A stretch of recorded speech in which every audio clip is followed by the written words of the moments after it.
السلام علیکم ناظرین، میرے چینل میں خوش آمدید۔ کسی گاؤں میں ایک بڑا زمیندار رہتا تھا۔ خدا نے اسے بہت سی زمین، بڑے بڑے مکان اور باغ دیے تھے، جہاں ہر قسم کے پھل اپنے اپنے موسم میں پیدا ہوتے تھے۔ گائے اور بھینسوں کے علاوہ اس کے پاس ایک اچھی قسم کا بیل اور عربی گدھا بھی تھا۔ بیل سے کھیتوں میں ہل چلانے کا کام لیا جاتا اور گدھے پر سوار ہو کر زمیندار ادھر ادھر سیر کو نکل جاتا۔ ایک بار اس کے پاس کہیں سے گھومتا پھرتا ایک فقیر نکل آیا۔ زمیندار ایک رحم دل آدمی تھا۔ اس نے فقیر کو اپنے ہاں ٹھہرایا، اس کے کھانے پینے اور آرام سے رہنے کا بہت اچھا انتظام کیا۔ 2-4 دن بعد جب وہ فقیر وہاں سے جانے لگا تو اس نے زمیندار سے کہا، چودھری، تم نے جو میری خاطرداری کی ہے میں اسے کبھی نہیں بھولوں گا۔ تم دیکھ رہے ہو کہ میں ایک فقیر ہوں، میرے پاس کوئی ایسی چیز نہیں جو تمہاری خدمت میں پیش کروں۔ ہاں، میں جانوروں اور حیوانوں کی بولیاں سمجھ سکتا ہوں۔ تم چاہو تو یہ علم میں تمہیں سکھا سکتا ہوں، لیکن تم کو مجھ سے ایک وعدہ کرنا ہوگا کہ تم یہ بھید کبھی کسی کو نہیں بتاؤ گے۔ اور یہ بھی سن لو کہ اگر تم نے یہ بھید کسی سے کہہ دیا تو پھر زندہ نہ رہ سکو گے۔ چودھری نے کہا، بابا، میں تم سے وعدہ کرتا ہوں کہ میں یہ بھید کبھی کسی کو نہیں بتاؤں گا۔ تمہارا یہ احسان عمر بھر یاد رکھوں گا۔ خیر، فقیر نے اسے جانوروں اور حیوانوں کی باتیں سمجھنے کا عمل سکھا دیا اور چلا گیا۔ زمیندار کے پاس جو بیل تھا وہ بیچارہ صبح سے پچھلے پہر تک ہل میں جوتا رہتا تھا۔ شام کو جب وہ گھر آتا تو اس کے کھانے کے لیے بھوسا ڈال دیا جاتا، لیکن گدھے کو سبز گھاس اور چنے کا دانہ کھانے کو ملتا۔ غریب بیل یہ سب کچھ دیکھتا اور چھپ رہتا تھا۔ وقت اسی طرح گزر رہا تھا۔ ایک دن جب بیل کھیتوں سے واپس آتے ہوئے گدھے کے پاس سے گزرا تو گدھے نے اسے لنگڑاتے ہوئے دیکھ کر پوچھا، بھائی، آج تم لنگڑا لنگڑا کر کیوں چل رہے ہو؟ بیل نے جواب دیا، گدھے بھائی، آج مجھ پر بہت زیادہ کام کا بوجھ تھا، میں بہت تک جاتا ہوں تو نوکر میری پیٹھ اور ٹانگوں پر زور زور سے لاٹھیاں مارتا ہے، میری ٹانگ میں چوٹ لگ گئی ہے۔ خیر، اپنی اپنی قسمت کی بات ہے۔ گدھا چپ رہا اور بیل اپنے تان کی طرف چلا گیا جہاں بیل بندھا کرتا تھا۔ وہاں زمیندار کو اپنے نوکر کے لیے گھر بنوانا تھا۔ کچھ دنوں بعد زمیندار نے بیل کے لیے گدھے کے پاس ہی کھرلی بنوا دی۔ جب دونوں کو وقت ملتا ایک دوسرے سے باتیں بھی کر لیتے تھے۔ ایک روز بیل کو اداس اور خاموش دیکھ کر گدھے نے اس سے پوچھا، بیل بھائی، کیا بات ہے؟ آج تم چپ چپ کیوں ہو؟ کوئی بات ہی کرو۔ بیل نے کہا، گدھے بھائی، کیا بات کروں، آج پھر بڑی لاٹیاں پڑی ہیں۔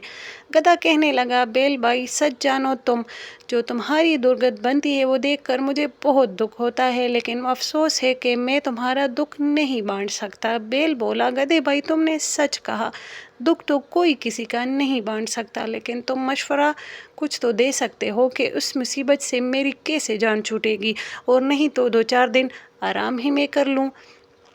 گدھے نے کہا، ایک ترکیب میری سمجھ میں آئی ہے، اس پر اگر تم عمل کرو گے 5-7 روز کے لیے تو بچ ہی جاؤ گے، کہو تو بتاؤں؟ بیل بولا، نیکی اور پوچھ پوچھ، بتاؤ کیا ترکیب ہے؟ گدھا بولا، تم یہ کرو، جب ہل والا تمہیں ہل جوتنے کے لیے آئے تو تم آنکھیں بند کر کے کھڑے ہو جانا، وہ تمہیں کھینچے تو تم 2 قدم چلنا اور ٹھہر کر گردن ڈال دینا، پھر بھی اگر اسے رحم نہ آئے اور کھیت پر لے ہی جائے تو کام نہ کرنا اور زمین پر بیٹھ جانا، کیسا ہی مارے پیٹے ہرگز نہ اٹھنا، گر گر کر پڑنا، پھر وہ تمہیں گھر لے آئے گا، گھر لا کر تمہارے آگے چارہ ڈالے تو کھانا ایک طرف رہا، تم اسے سونگھنا تک نہیں، گھاس دانہ نہ کھانے سے کمزوری تو ضرور آ جائے گی مگر کچھ آرام بھی مل جائے گا، کیونکہ بیمار جانور سے کوئی محنت کا کام نہیں لیا جاتا۔ لو، یہ مجھے ایک ترکیب سوچی تھی، تمہیں بتا دی، اب تم کو اس پر عمل کرنے یا نہ کرنے کا اختیار ہے۔ اتفاق سے زمیندار جو اس وقت اس کے پاس سے گزرا تو اس نے ان دونوں کی باتیں سن لی اور مسکراتا ہوا ادھر سے گزر گیا۔ چارے بھوسے کا وقت آ گیا تھا۔ نوکر نے گدھے کے منہ پر دانے کا توبڑا چڑھایا اور بیل کے آگے بھی چارہ رکھ دیا۔ بیل 1-2 منہ مار کر رہ گیا۔ اگلے دن ہل والا بیل کو لینے آیا تو دیکھا کہ بیل بیمار ہے، رات کو کچھ کھایا بھی نہیں۔ نوکر دوڑتا ہوا مالک کے پاس گیا اور کہنے لگا، رات نہ جانے بیل کو کیا ہوا، نہ کھاتا ہے نہ پیتا ہے، اور آج مجھے پورے کھیت میں ہل چلانا ہے، کہو تو میں باغ سے دوسرا بیل لے آؤں۔ زمیندار نے بیل اور گدھے کی باتیں تو سن ہی لی تھی، دل میں بہت ہنسا کہ گدھے نے کیا خوب سبق پڑھایا ہے۔ زمیندار ہل والے سے پوچھا، اچھا جاتا کہاں ہے؟ دوسرا بیل لانے کی کیا ضرورت ہے، گدھے کو لے جاؤ، ہل میں لگا کر کام نکال لو۔ گدھے پر مصیبت آ گئی۔ پہلے تو دن بھر تھان پر کڑے کڑے گھاس کھایا کرتا تھا، اب جو صبح سے ہل میں جوتا تو شام تک سانس لینے کی مہلت ہی نہ ملی۔ دم بھی مروڑی گئی، ڈنڈے بھی پڑے۔ سورج ڈوبنے کے بعد جب گدھا لوٹ کر اپنے تھان پر آیا تو بیل نے اس کا بہت شکریہ ادا کیا اور کہنے لگا، بھیا تمہاری مہربانی سے آج مجھ کو ایسا سکھ ملا کہ ساری عمر کبھی نہیں ملا تھا، خدا تم کو خوش رکھے۔ گدھا کچھ نہ بولا، اب اسی سوچ میں تھا کہ اگر 2-4 دن یہی حال رہا تو میری جان ہی چلی جائے گی۔ اچھی نیکی کی کہ اپنے آپ کو مصیبت میں ہی پھنسا دیا۔ دوسرے دن پھر ہل والا گدھے کو لے گیا اور شام کو اسے ہل میں لگائے رکھا۔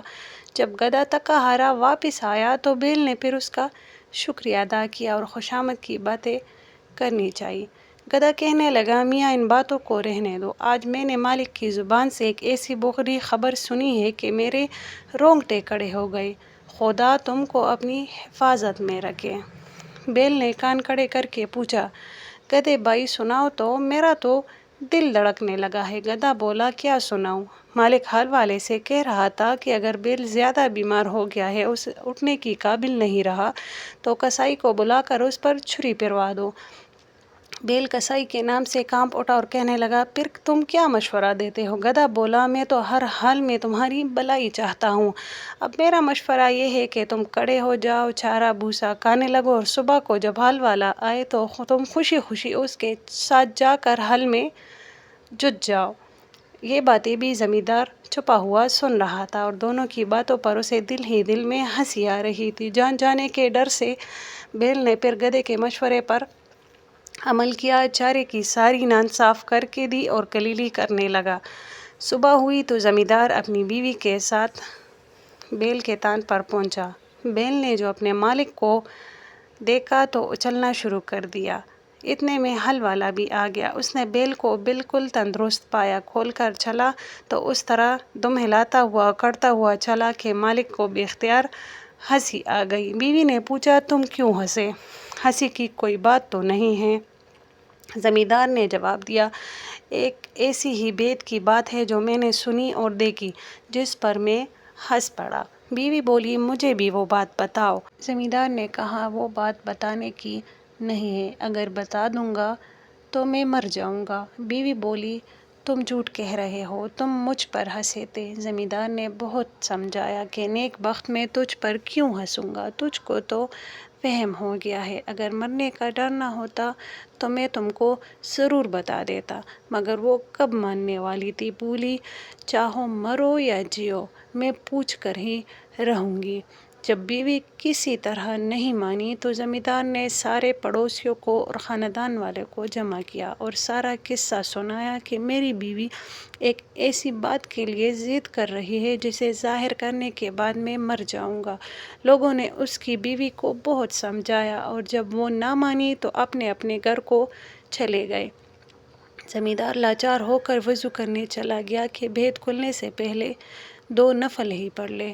زمیندار کے ہاں ایک مرغا اور 50 مرغیاں پلی ہوئی تھی اور ایک کتا بھی تھا۔ زمیندار نے جاتے جاتے سنا کہ کتا مرغے پر بہت غصہ ہو رہا تھا کہ کم بخت، تو کہاں مرغیوں کے ساتھ بھاگا بھاگا چلا جاتا ہے، ہمارے تو آقا کی جان جانے والی ہے۔ مرغ نے پوچھا، کیوں بھائی، اس پر ایسی کیا آفت آن پڑی جو اچانک مرنے کو تیار ہو گیا؟ کتے نے ساری کہانی مرغے کو سنائی۔ مرغے نے جو یہ سارا قصہ سنا تو بہت ہی ہنسا اور کہنے لگا، ہمارا مالک بھی عجیب بیوقوف آدمی ہے، بیوی سے ایسا بھی کیا دم نہ کہ مر ہی جائے، اور اس بات کہ اس کی بات نہ ٹلے۔ مجھے دیکھو مجال ہے جو کوئی مرغی میرے سامنے سر اٹھائے۔ مالک ایسا کیوں نہیں کرتا کہ گھر میں جو شہتوت کا درخت ہے اس کی 2-4 سیدھی سیدھی ٹہنیاں توڑے اور اس ضدی کو تہخانے میں لے جا کر ایسا پیٹے کہ وہ توبہ کر لے اور پھر کبھی ایسی حرکت نہ کرے۔ زمیندار نے مرغ کی یہ بات سن کر شہتوت کی ٹہنیاں توڑی اور انہیں تہخانے میں چھپا آیا۔ بیوی بولی، لو اب وضو بھی کر آئے، اب بتاؤ۔ زمیندار نے کہا، ذرا تہخانے چلی چلو تاکہ میں بھید بھی کھولوں تو کوئی اور نہ جانے اور وہیں مر بھی جاؤں۔ بیوی نے کہا، اچھا، اور آگے آگے تہخانے میں گھس گئی۔ زمیندار نے دروازہ بند کر کے بیوی کو اتنا مارا کہ وہ ہاتھ جوڑ کر کہنے لگی، میری توبہ ہے کہ پھر میں کبھی ایسی ضد نہیں کروں گی۔ اس کے بعد دونوں باہر نکل آئے۔ کنبے والے اور رشتہ دار جو پریشان تھے خوش ہو گئے اور میاں بیوی بڑے اطمینان کے ساتھ زندگی بسر کرنے لگے۔ اگر کہانی اچھی لگی تو لائک، شیئر اور سبسکرائب ضرور کیجیے گا اور ساتھ ہی کمنٹ میں بھی اپنی رائے کا اظہار ضرور کریے گا۔